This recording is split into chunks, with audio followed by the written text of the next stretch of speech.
Hi everybody, welcome to another Church Online. It's brilliant to have you with us today. Today I'm going to share some thoughts on waiting and working in the waiting and what we can do for ourselves when we're in the middle of something that maybe we don't feel that we have full control over. Waiting for a lot of people can mean not taking action, staying still, staying put and feeling a little bit powerless in the middle of that. I totally understand that. Our lives are full of situations that we feel like we just don't have control over. And when we look at things that are going around us in the world over the last 2 or 3 years, we're really accomplished at waiting. We're really accomplished at seeing what something is going to happen, what someone else is going to allow us to do. We're watching the news for updates, and sometimes we feel a bit like we're on this side and someone else on that side is directing us and taking us a place. But in our very everyday to-day lives, we're often faced with situations that we could take some control over, but we're just not sure what to do. Or the situation feels so huge that we have to, I suppose in my language, spin a lot of plates. Do you remember those old, entertainers used to be on stage and they had those big long stands and the stands wobble and a plate goes on the top of that and they had to keep them all spinning. And often our lives feel like we're constantly spinning plates, especially when we're in a pressurised situation or we have to make a decision or an outcome doesn't feel really obvious. For the sake of this talk and for just you being in this with me right now, it might be helpful just to even pause the video for a second and think about a situation that you've been through in the past where maybe you finished the situation now, it's come to its conclusion, it's over. It could be years ago, it could be recently. Something where you've said afterwards, I wish I had just waited to see what would have happened because the outcome was the same anyway. So maybe something you've really tried to figure out, and then in the end, the thing happened the way it was going to happen. And afterwards you thought, I just should have waited. Or a situation where you've said afterwards, if I hadn't have rushed into that, I wouldn't have missed X opportunity. I wouldn't have missed another thing. I wish I hadn't have just got straight into that thing because then I missed another thing. So take a minute if you want, pause, go away, have a cup of tea, have a think, go chat to somebody and come back. If you don't want to do that, just feel free to carry on. I will throw in some little examples for you to try and catch my drift. So for example, one thing, during lockdown, we had no hairdressers. I did not have the ability at that time to wait, and I cut my hair a few times myself. Anybody who follows my social media would have seen some of my journeys, but now, and I shared with my last video, I'm doing this weight loss journey thing, and part of that is growing my hair too. So at the minute, I'm sporting this really lovely, you could say mullet type style. Someone lovingly pointed that out to me last night. I'm very well aware of my mulletness going on at the minute. I'm waiting. I've got a goal in mind and I'm just going to wait and see what happens. I am going to wait until I can get an appointment with a professional who can do the right job. I'm not going to jump in and do it myself. That's a very small, not life-changing example, but it's one that I'm going through at the minute. It's one that I'm actually practicing all the things that I'm going to share with you today on a little tiny part of my life. But we all have really big things that we can apply this stuff to, and I totally have been there in the last few years too. So, waiting then, it's not rushing ahead, it's not trying to figure everything out in advance, and that is a discipline. That is something that is a strength that when we have learned how to practice it, when we learn how to use it, we can see that waiting actually can become an opportunity for us.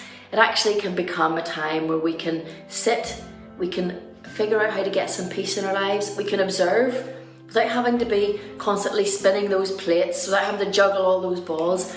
Waiting can be a time where we actually have the opportunity where we can sit back and say, I'm just going to wait, I'm going to look above the situation. I'm not just going to look right at it. I'm not going to constantly look at all these balls that I have to keep in the air while I make a decision.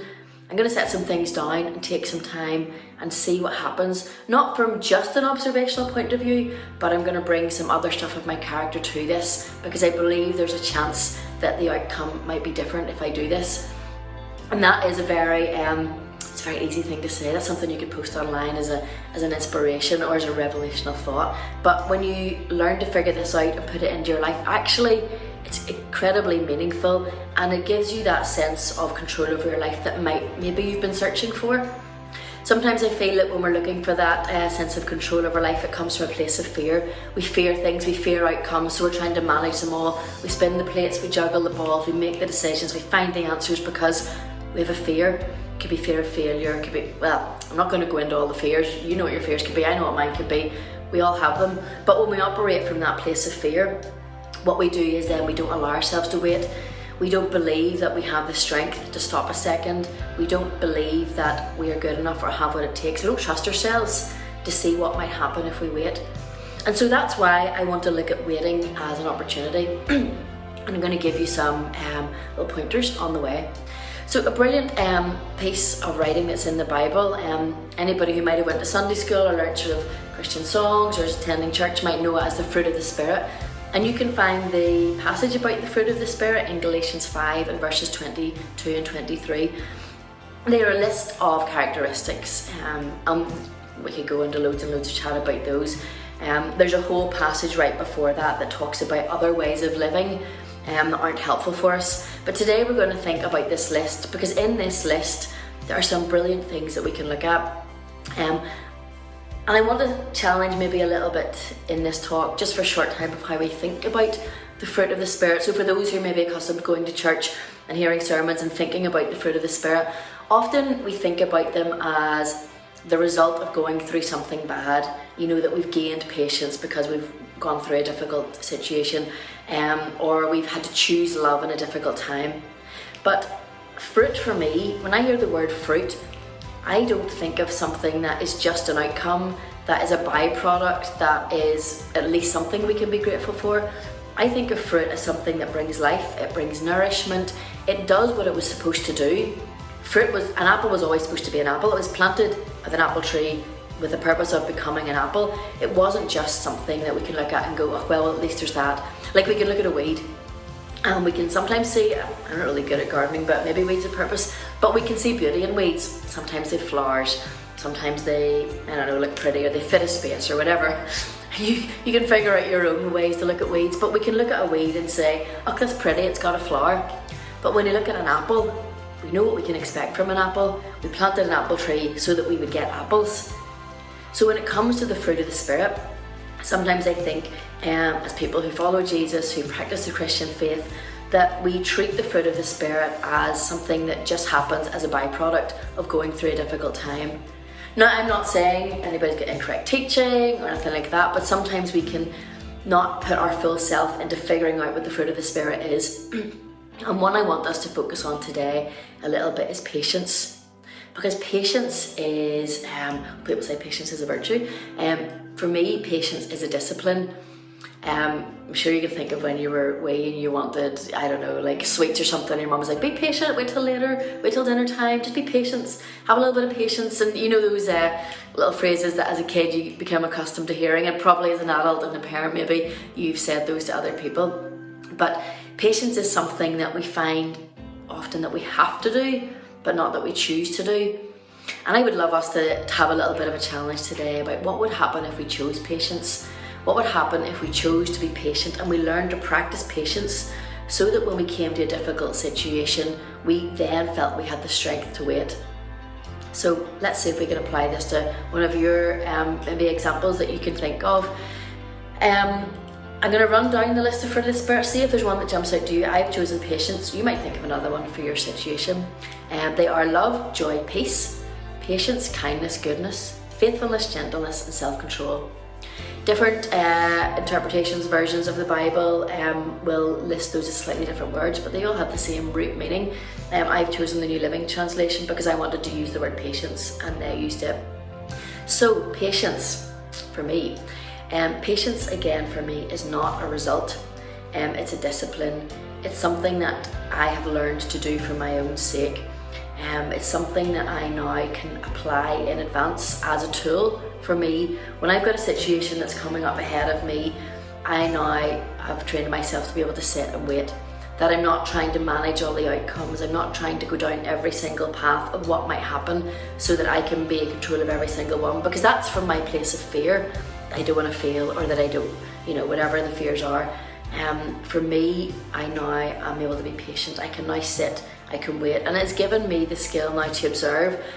So a bigger example from my life, some people who know me will be familiar with this, is that a couple of years ago, the organisation I worked for closed down, and it was something I really cared and valued. It was a charity, and it was, you know, it was time for that, and it became more obvious that it was an appropriate thing for it to reach its natural conclusion.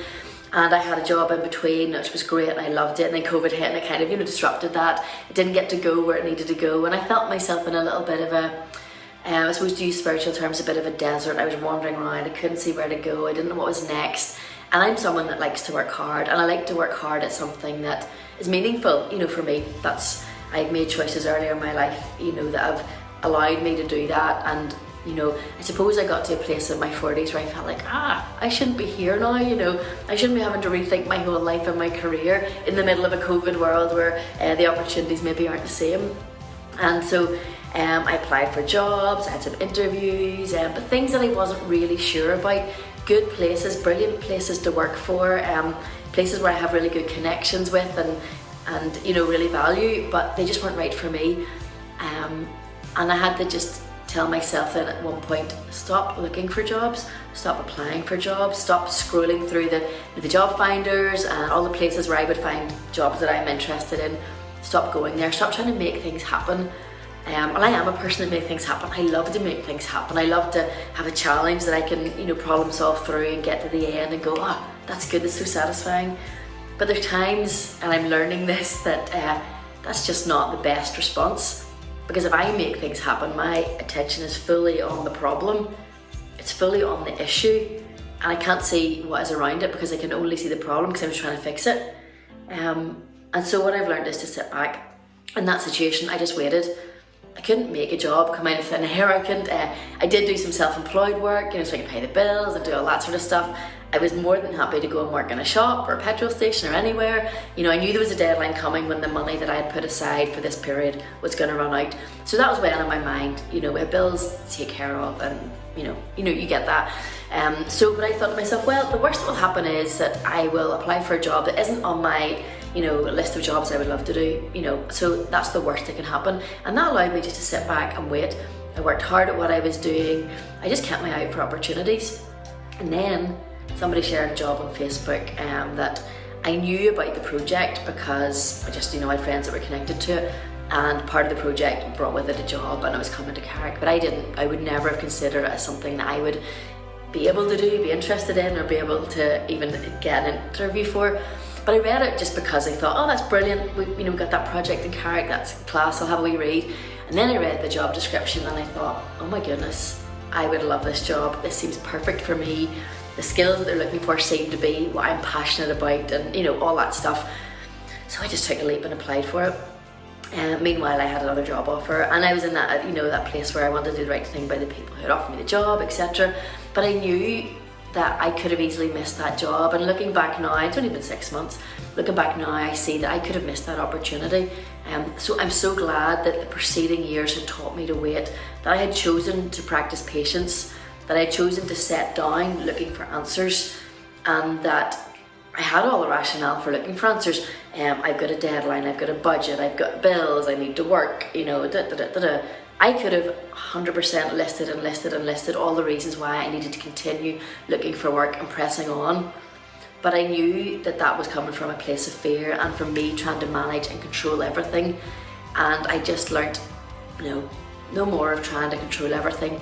Just wait, because I know that I couldn't, this job I could never have manufactured, I could never have made that happen. And you know, for me it was about this job, it was about a stage of my life more than anything else. And so I'd love to encourage you, spend some time in Galatians 5, read around that, read some different versions of it, and find yourself in there, because that fruit of the Spirit doesn't just have to be a description of someone who has went through life and practiced Christianity and lived their faith out, and now they can display these things. That list is something that we can work through. There's things we can choose love, we can choose joy, and we've seen that in our social media posts, you know, we've seen that how we can choose love, how we can choose joy. But really think about what that means. What does it mean to choose patience? What does it mean to sit? What does it mean to wait? Because that is working. So we can work in our waiting. It just might not look like how you thought it looked like before.